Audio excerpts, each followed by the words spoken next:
Long period of staring at the unchanging scenery is starting to take its toll on her stamina. Mailing yawns and switches on the Elmo's cruise control.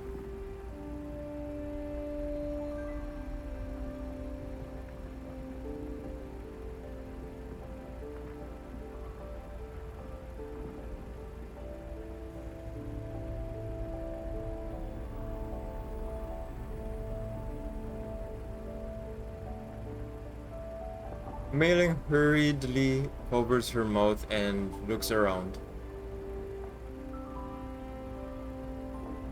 There are no enemies or aliens in sight, not even collapsed particle clouds that usually fill the sky.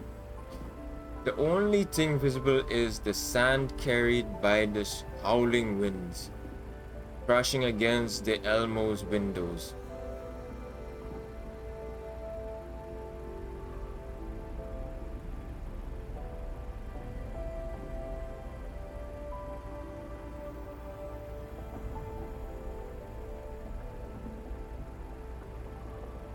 Rosa is standing by the Elmo's hatch, intently watching the unchanging scenery.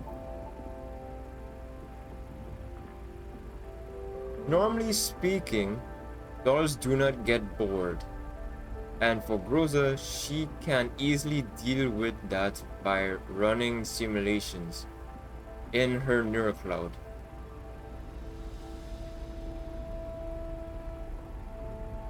Yet she is not doing so.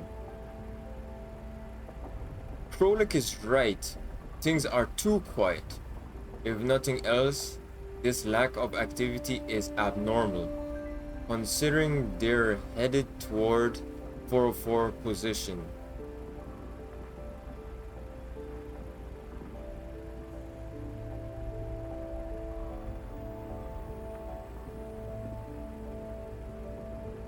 The Elmo leaves two parallel tracks on the desert. After driving through an expanse of open terrain, they reach several sprawling sand dunes. Just then, Rosa realizes something.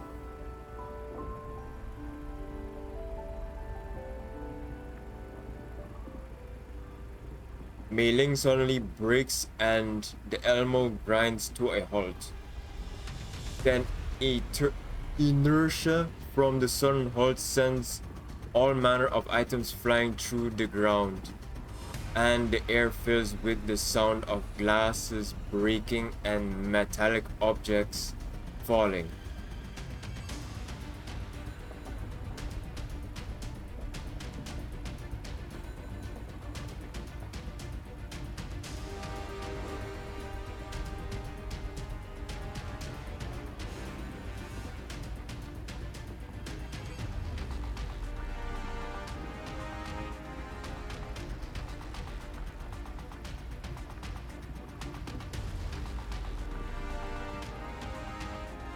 Mei-Ling does as Rosa commands and maxes out the sensor output.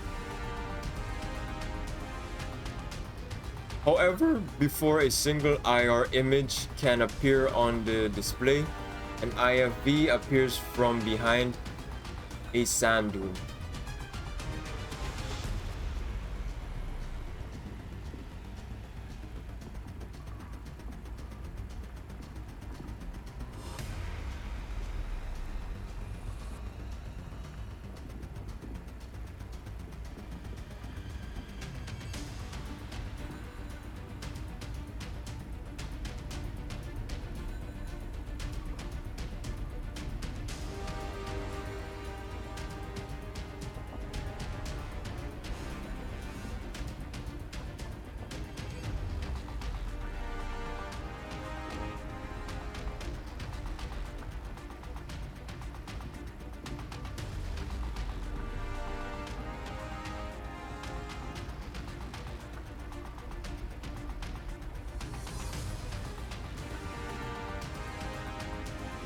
The IFV's hatch opens and a head pokes out.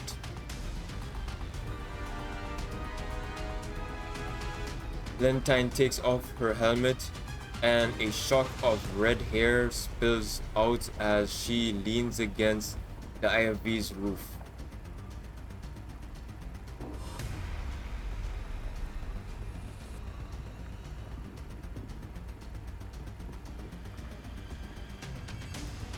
Twelve IFVs emerge from behind the dunes, racing towards the Elmo's position.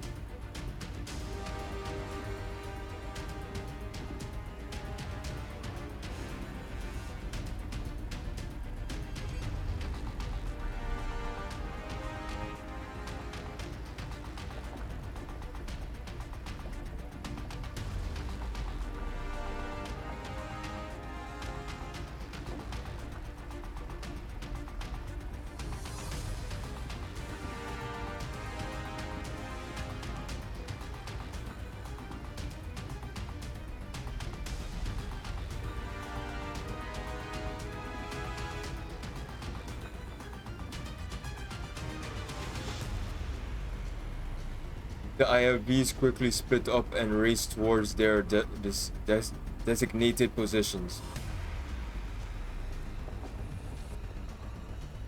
After giving her troopers their orders, Valentine folds her arms and stands on the roof of her vehicle, narrowing her eyes as she looks at the Elmo in the distance.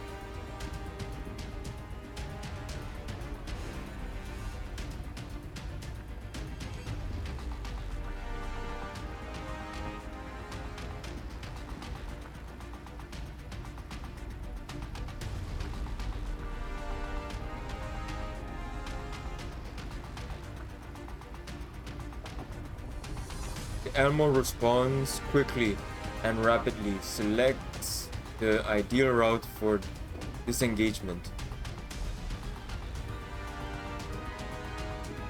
While they do not drive into the kill box set up by their ambushers, the left side flankers move to cut off the Elmo's escape route.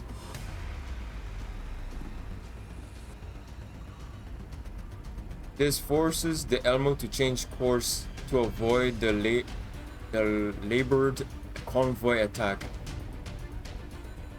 However, upon changing course, the IFV convoy on the other side that has been lying in wait comes into view. The Elmo's driver notices this and once again makes an emergency turn. Unfortunately, the ambushing IFVs are ready to launch their anti-tank missiles.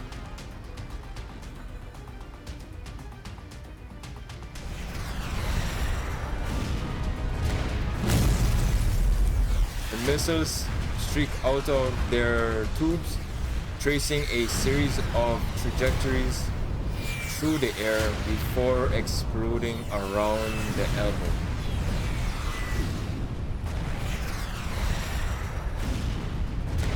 While the Elmo's vehicular force field has deflected those attacks, its shielding cannot withstand a sustained barrage of this level.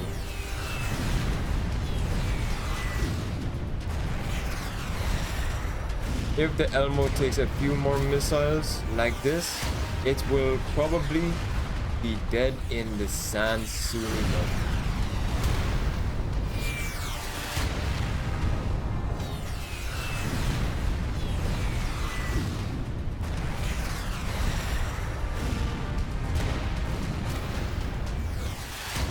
Rosa studies the densely packed contacts on the radar display. Due to active jamming targeting the Elmo's sensors, it can't display the precise location of each IFVs, forcing them to determine the enemy's position with their eyes.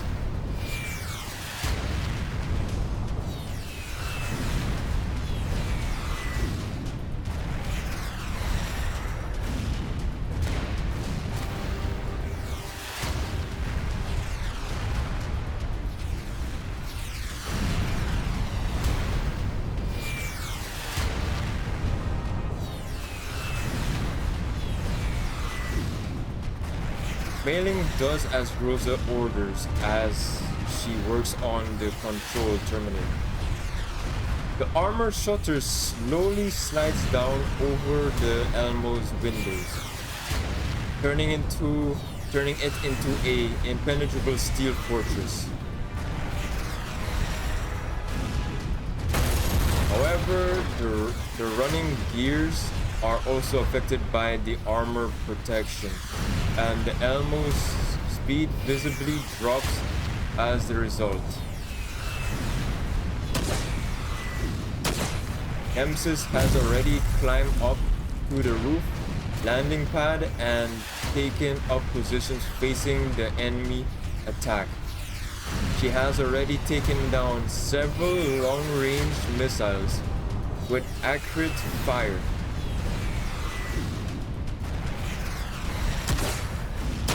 The ambush detachment fires their missiles again, and Nemesis shoots them down again, but there are just too many for her to respond to, and 2 missiles manage to hit the Elmo.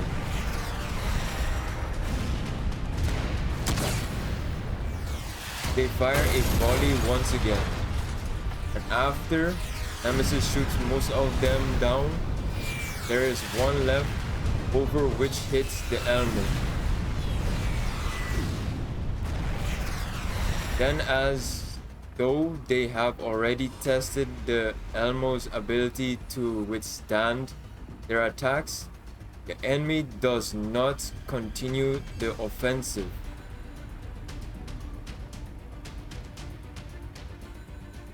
While the radar cannot accurately pinpoint their location, Rosa can still use the terminal imaging from the external cameras to tell what several IFVs are slowly circling the Elmo from different directions.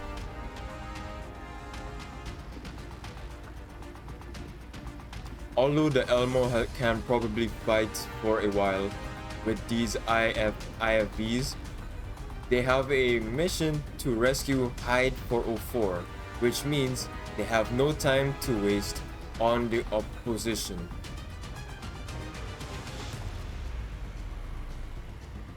In addition, they still don't know the enemy's objective and whether they have gotten reinforcements in.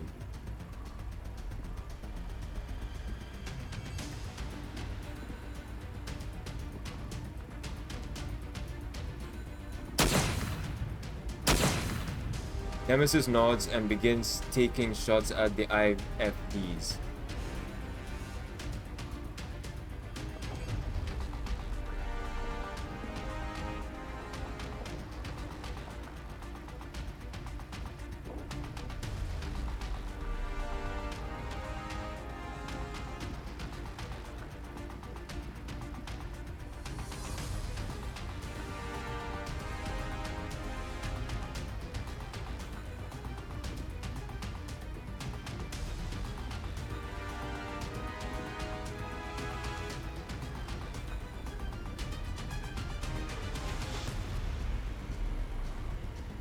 As she gathers information, Rosa is simulating ways to break the stalemate in her neural cloud.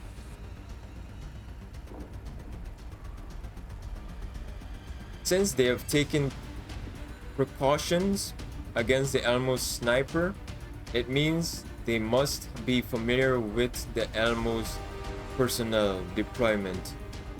At the very least, they know that they have the sniper Nemesis on board.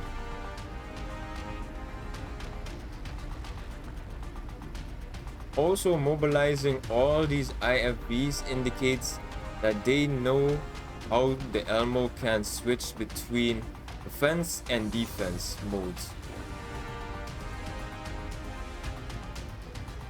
An MBV like the Elmo is not a common sight in the yellow zone, but they seem more than familiar with them. Clearly they have done their homework before coming here. At the very least, They have gathered plenty of information related to the Elmo.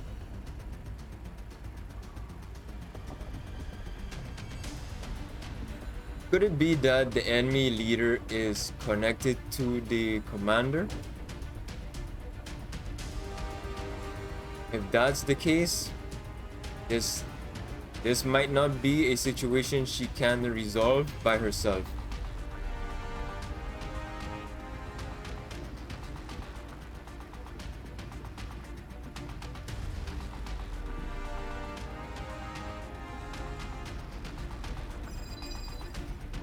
Rosa keys her ear mic and sends a transmission on her special channel, reserved for emergency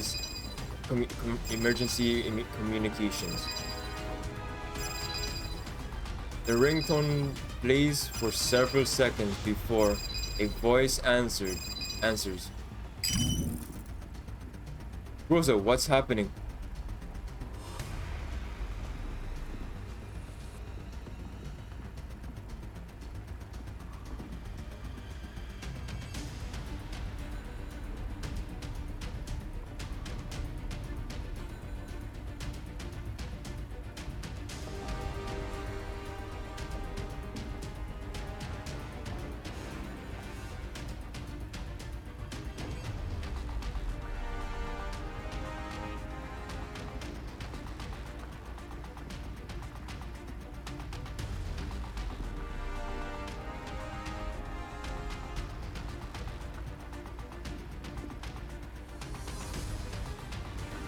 Unknown enemies, you say? What are their numbers and makeup?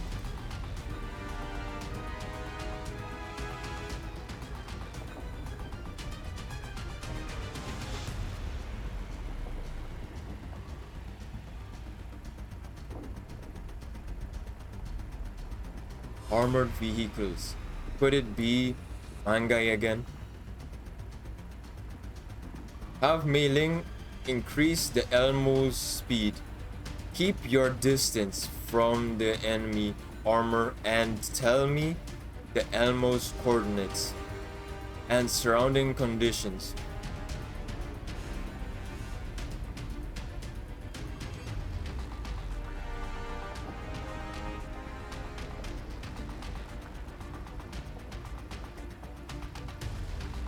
Defense mode?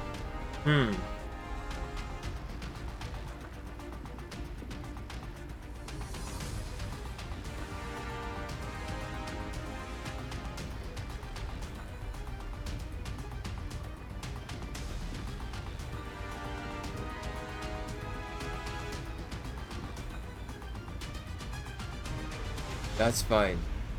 I know the terrain over there well. I just need exact coordinates. Rosa sends the coordinates over and the voice on the radio goes silent. After some thought, the commander issues precise orders. It is precisely these orders that have always put Rosa at ease during emergencies. There is a pass 10 kilometers northwest of the Elmos with an abandoned town in it. If the enemy wants to board the Elmo, they'll want to shrink their perimeter. Once you're surrounded, there'll be no escape.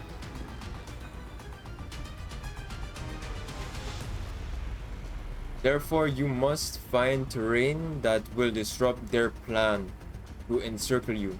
That pass is a good place for it.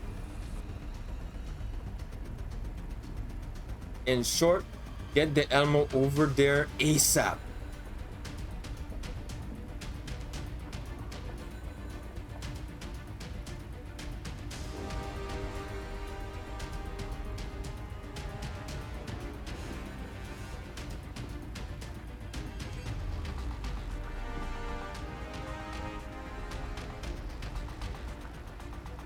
Letting them board the Elmo will be more dangerous than that.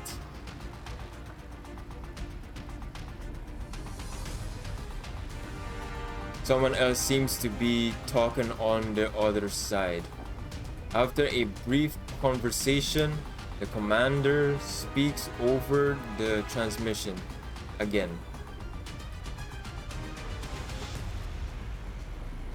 Think of a way to get the Elmo there and use the pass to block the enemy's pursuit. I'm heading back to help you right now.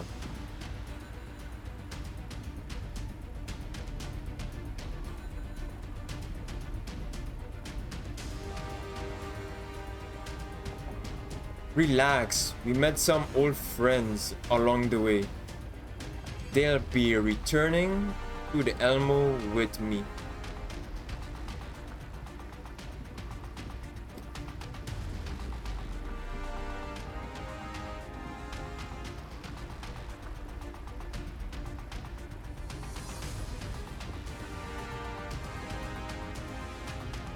Rosa realizes that she seems to be placing too much emphasis on that last point.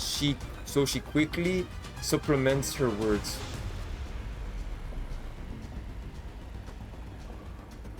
Fortunately, the commander doesn't seem to have noticed it. Yeah, I'll be bringing 5 extra dolls back. We'll be returning by helicopter.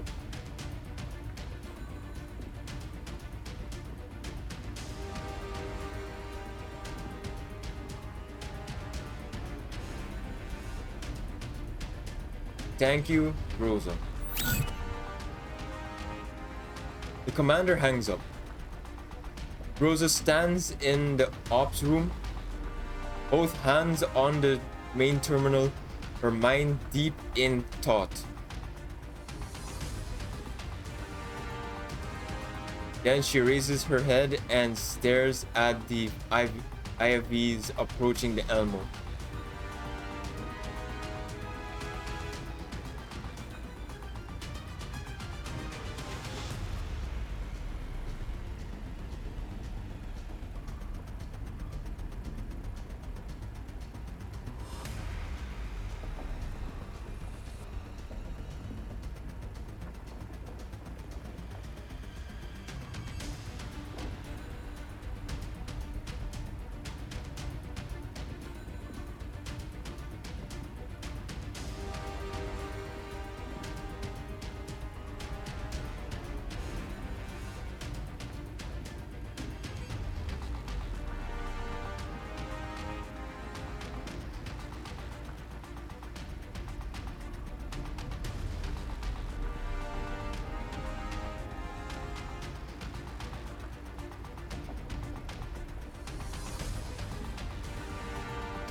With the Elmo's defense mode deactivated, the sounds of machine gun fire, grenades, and cannon blast wash over the Elmo.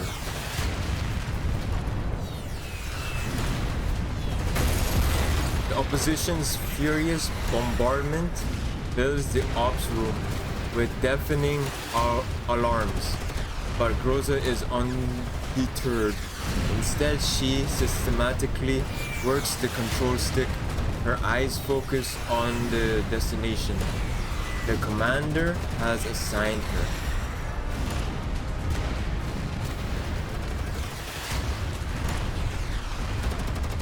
She has to get there. She has to ensure that Elmo and its crew are safe until the commander gets back.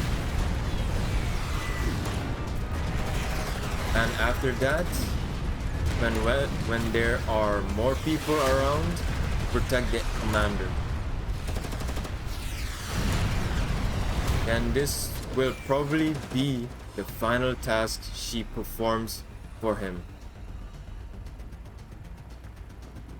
Lentine sits in her IFV, puffing furiously on her cigarette while she watches the MBV and its deployed shields through a pane of armor glass.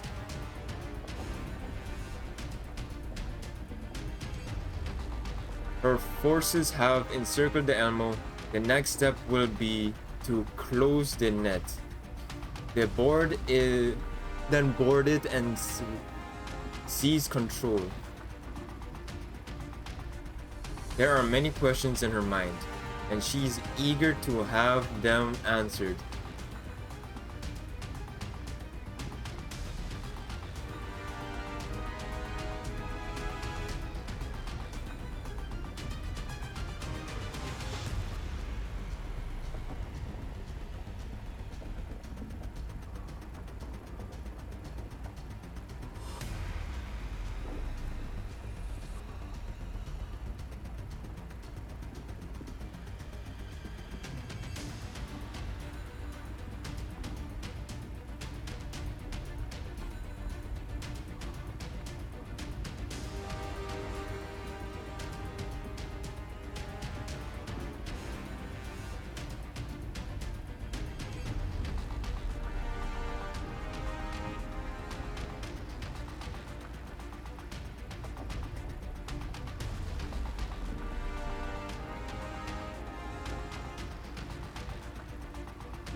Kenny is clearly used to Lentine's habits and doesn't probe further.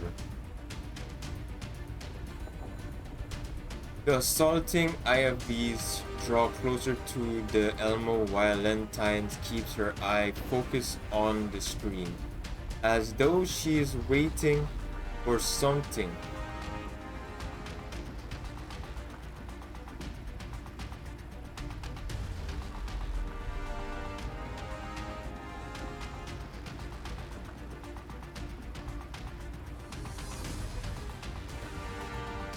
Lentine anxiously studies the position of her IFVs and the Elmo, leaving deep teeth prints on her cigarette.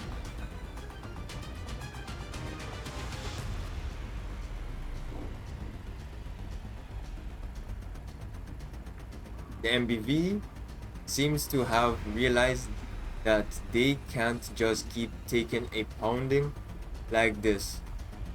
A moment later, the Elmo drive systems really reveal themselves as the defense mode armor plating rises and retracts into storage.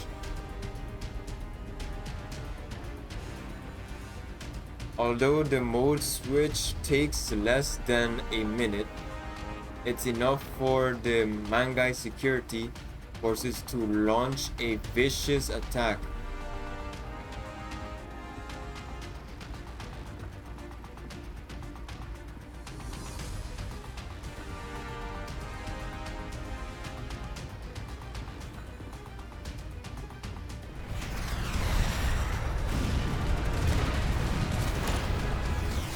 Explosions rock the MVP as Lantine's order is executed. Although the MVP's dolls do their best to intercept the incoming projectiles, the saturation missile strike overwhelms the MVP's shielding and scores direct hits on the superstructure. The unarmored parts of the deck are instantly potholed, and the high-strength polycarbonate windows begin to crack. By the time the dust clears, the MVP has barely managed to finish its mode change. The MVP, before the Mangai security forces, drags its pockmarked shells along the turns with unexpected speed, rushing towards an opening that the PMC force couldn't seal off in time.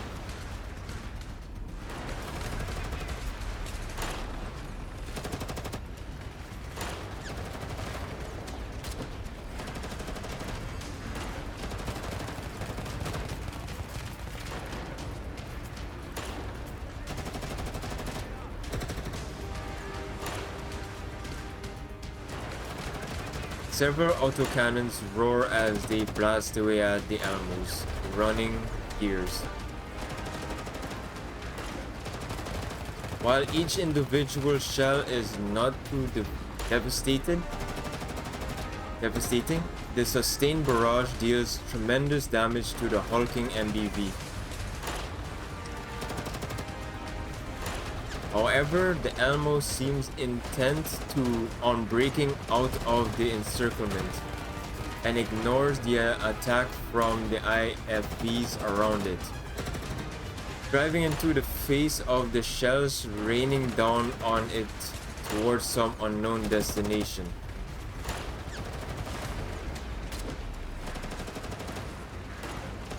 Behind it, the Mangai security forces are in hot pursuit. The multiple hits on the running gears by the autocannons cause load-bearing wheels to fall from their mountings.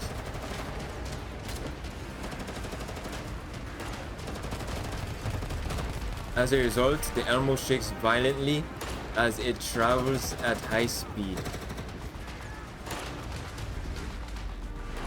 However, the driver's technique means the MBV stabilizes itself as it limps out of the Mangai security blockade.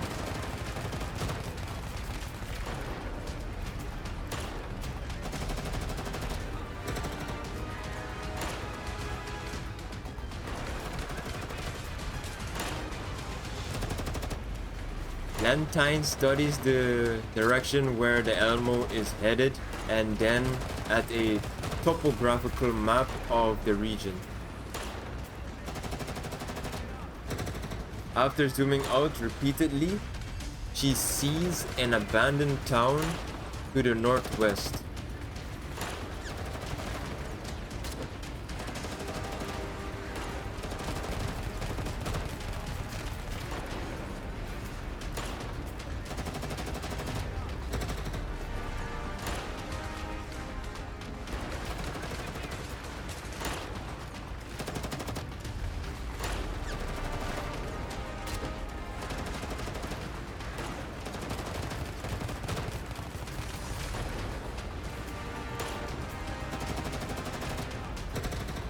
Lantine points to the screen, indicating to the town with her cigarette. Then pats Kenny on the shoulder.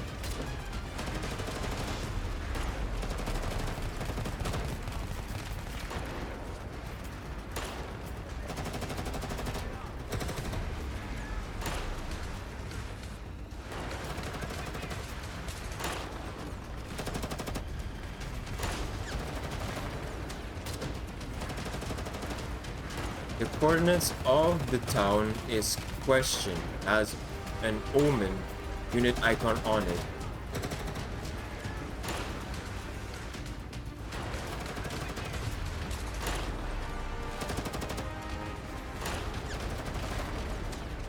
Valentine puts out her cigarette and takes hold of the cannon's hand station again, then orders the drivers to prepare to move out.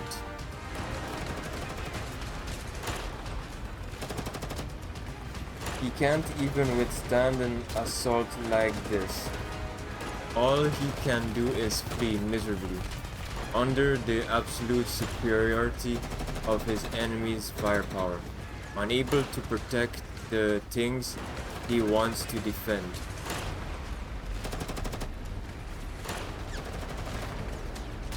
This is the price of abandoning everything and leaving the game. It's truly unsightly. As expected, she made the right choice back then.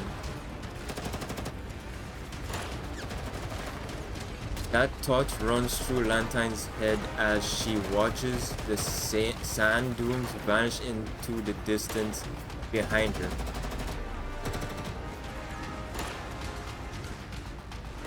Everything is going as she planned, now that she has set up an ambush that so overwhelmingly favors her.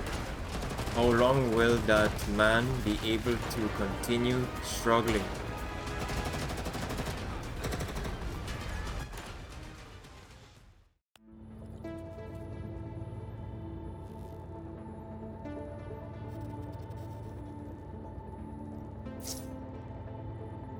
Peter, we're almost at the past. 新たな任務？いいわ。任せて。Everyone get ready for battle. Mailing, how's the Elmo? The substructures been badly damaged and the engines severely overheated from all the high-speed travel just now. Our top speed now is only 15 miles an hour.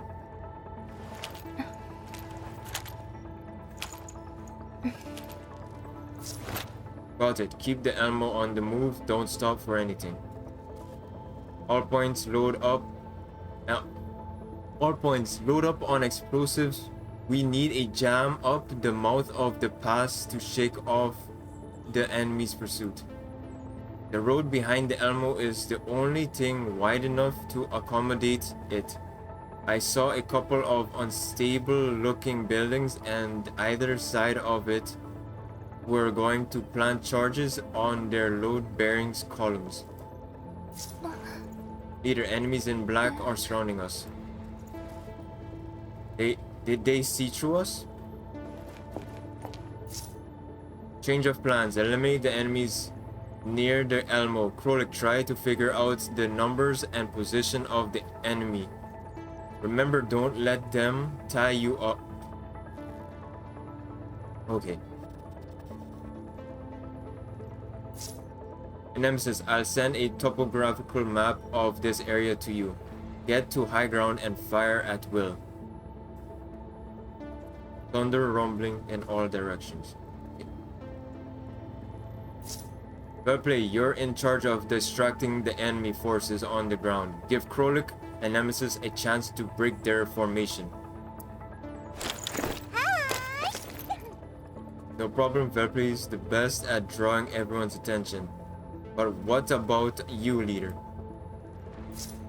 I plan the charges and keep the enemy from catching up to us. Mailing tell the commander that the enemies caught up to us and to beware of enemy attacks on the way back. But I haven't been able to get through since just now. Keep trying to contact the commander until you get through. Okay, I'll keep up the hails.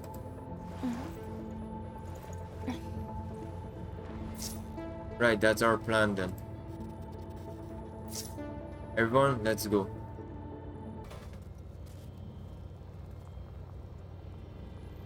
Leader, it doesn't look like they're trying. Okay, should not read that.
Ripley pulls out a smoke grenade and throws it in the opposite direction of her cover.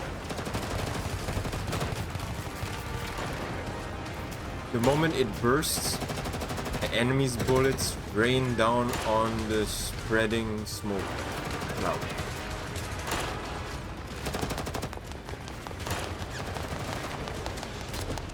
The dolls emerge from their cover and race towards the building they're going to bring down.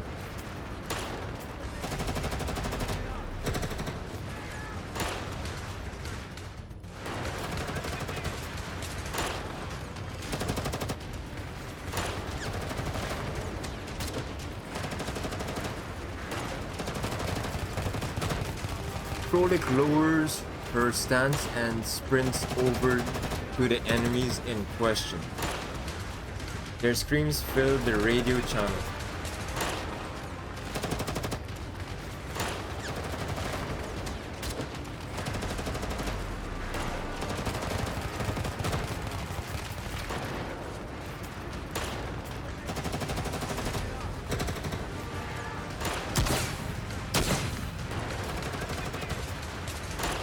Before Crow can finish speaking, a pair of bullets finds their homes in the enemy's skulls.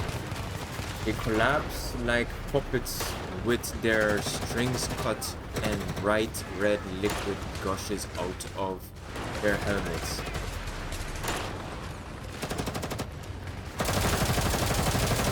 Before Kroll can spout a one-liner, a hail of bullets fly her way from another direction. She quickly ducks behind cover, trying to find the position of her attackers. This time the enemy doesn't seem willing to let her go. They hammer her position with a torrent of lead, keeping Krolik completely pinned down.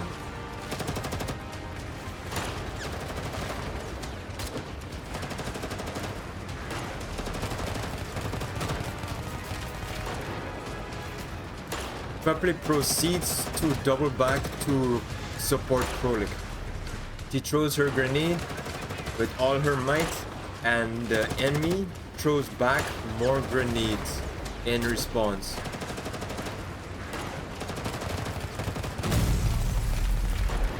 Rosa feels the heat and shockwaves from the multiple detonations wash over her back while she continues running forward. There's a hint of anxiety in her voice as she keys her communicator.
The sound of heavy gunfire comes over the transmission once again, and this time it's getting closer to the dolls.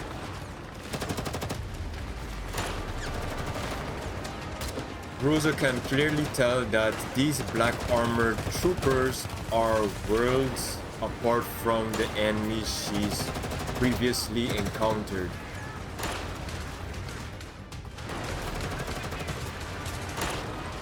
Their shooting technique and tactics mark them as veteran fighters, and they clearly understand the terrain.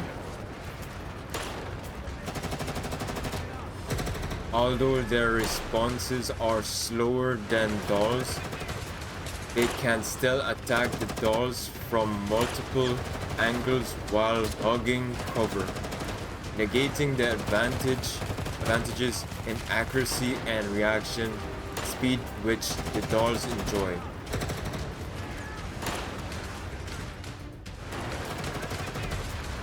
The Elmo dolls are having a hard fight, and time is not on their side this time. Rosa glances at the explosives in her backpack. So far, they haven't managed to set a single charge, and the IDF pursuing them will not give them a chance to catch their breath.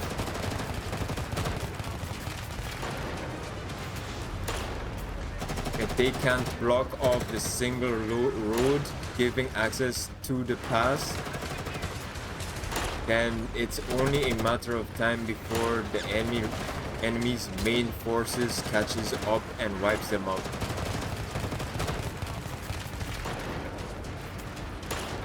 Rosa squeezes her weapons foregrip and thinks about what to do if the worst should come to pass.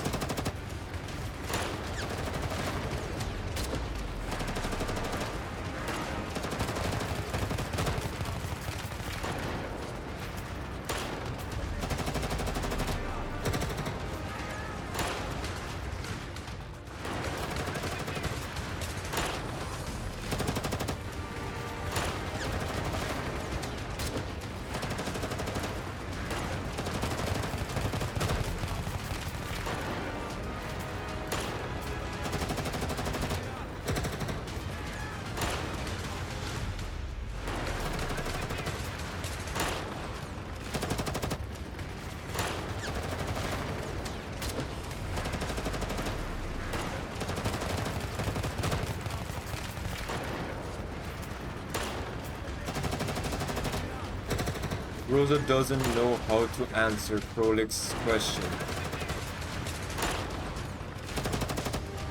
Logically speaking, most commanders would do as Krolik said and try to avoid unnecessary casualties. But the enemy's fighting spirit and morale hasn't fallen because of their losses. She can't apply normal preconceptions to these foes.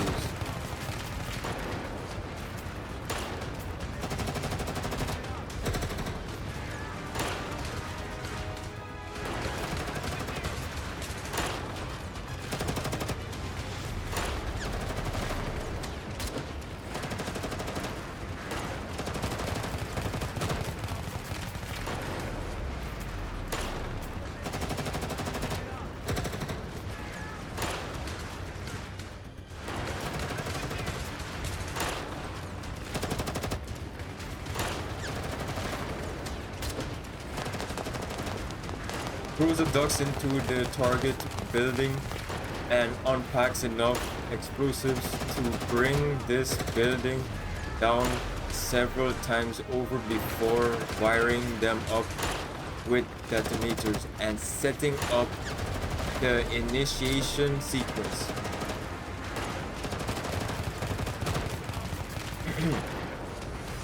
However, the sound of IFV's engines come from nearby. Rosa looks up and her hands stop moving as she sees the scene before her.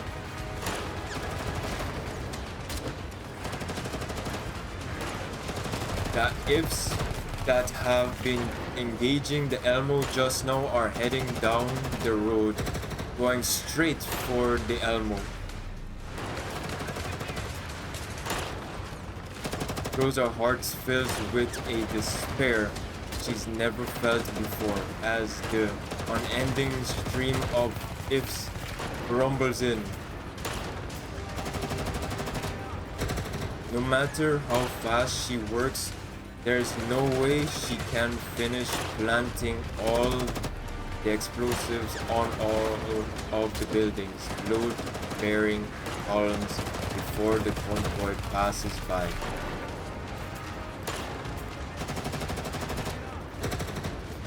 Time seems to slow to a crawl, and in Rosa's eyes, everything outside takes place in slow motion. In an instant, she remembers many things. Her life after parting ways with the commander, the scene of her reunion with him, the first time she downloaded her neural backup into this frame, that strange feeling from back then.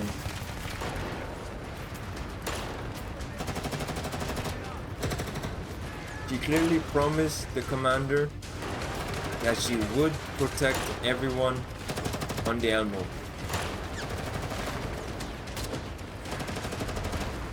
No, she can't give up yet. She needs to complete her mission. And besides,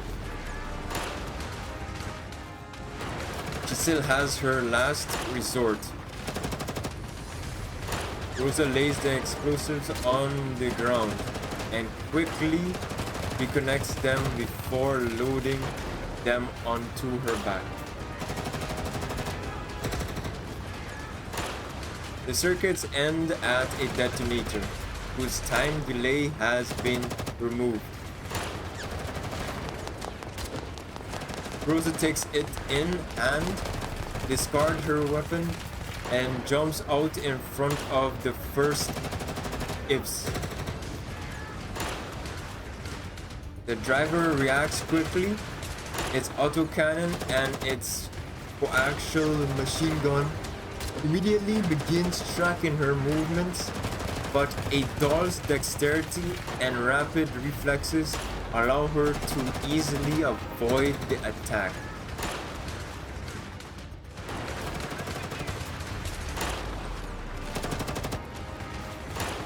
Immediately following, she throws herself into a slide to go under the IFB.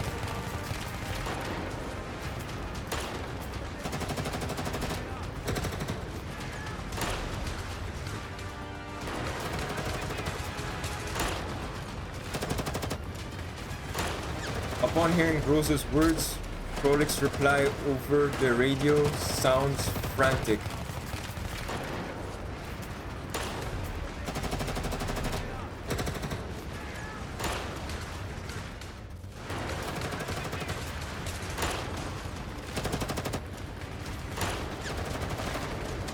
Everything seems to be happening in slow motion as she watches bullets kick up puffs of sand and dust around her.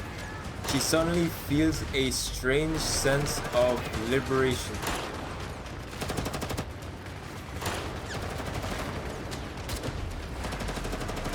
Systems. Neural upload synchronization command selection disabled? Warning. This command entails a high degree of risk. Please reconfirm the disable order.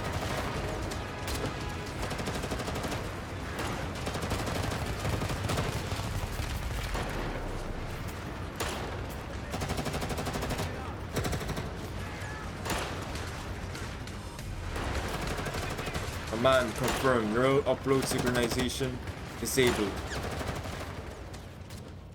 Time goes from slowing down to practically standing still.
Oh no.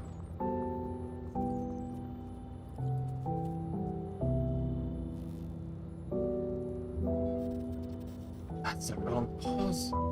Sorry for talking right now, but this is a long pause.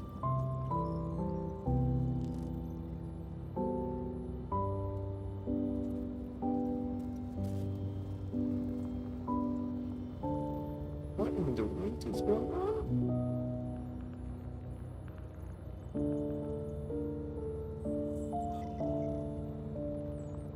It's 3 minutes going through it.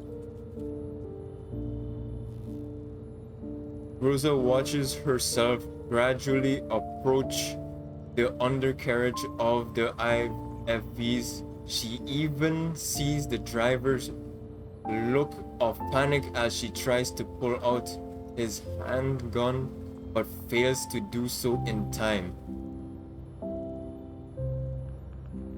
She sees the shell's casing ejected by the turret guns, as well as each and every pebble thrown into the air by the shaking of the ground.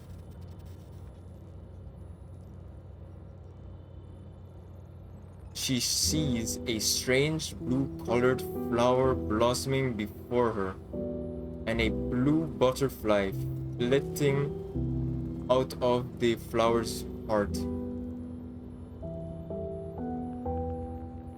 And the final thing she sees is the commander's face, though for some reason it seems a little blurred.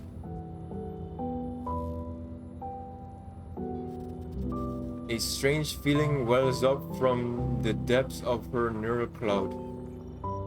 But the real stranger is herself, standing in front of the commander.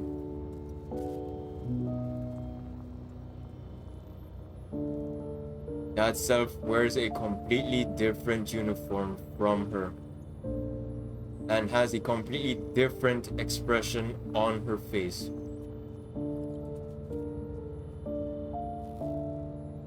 A powerful wave of fatigue washes over Groza. She closes her eyes and stops thinking.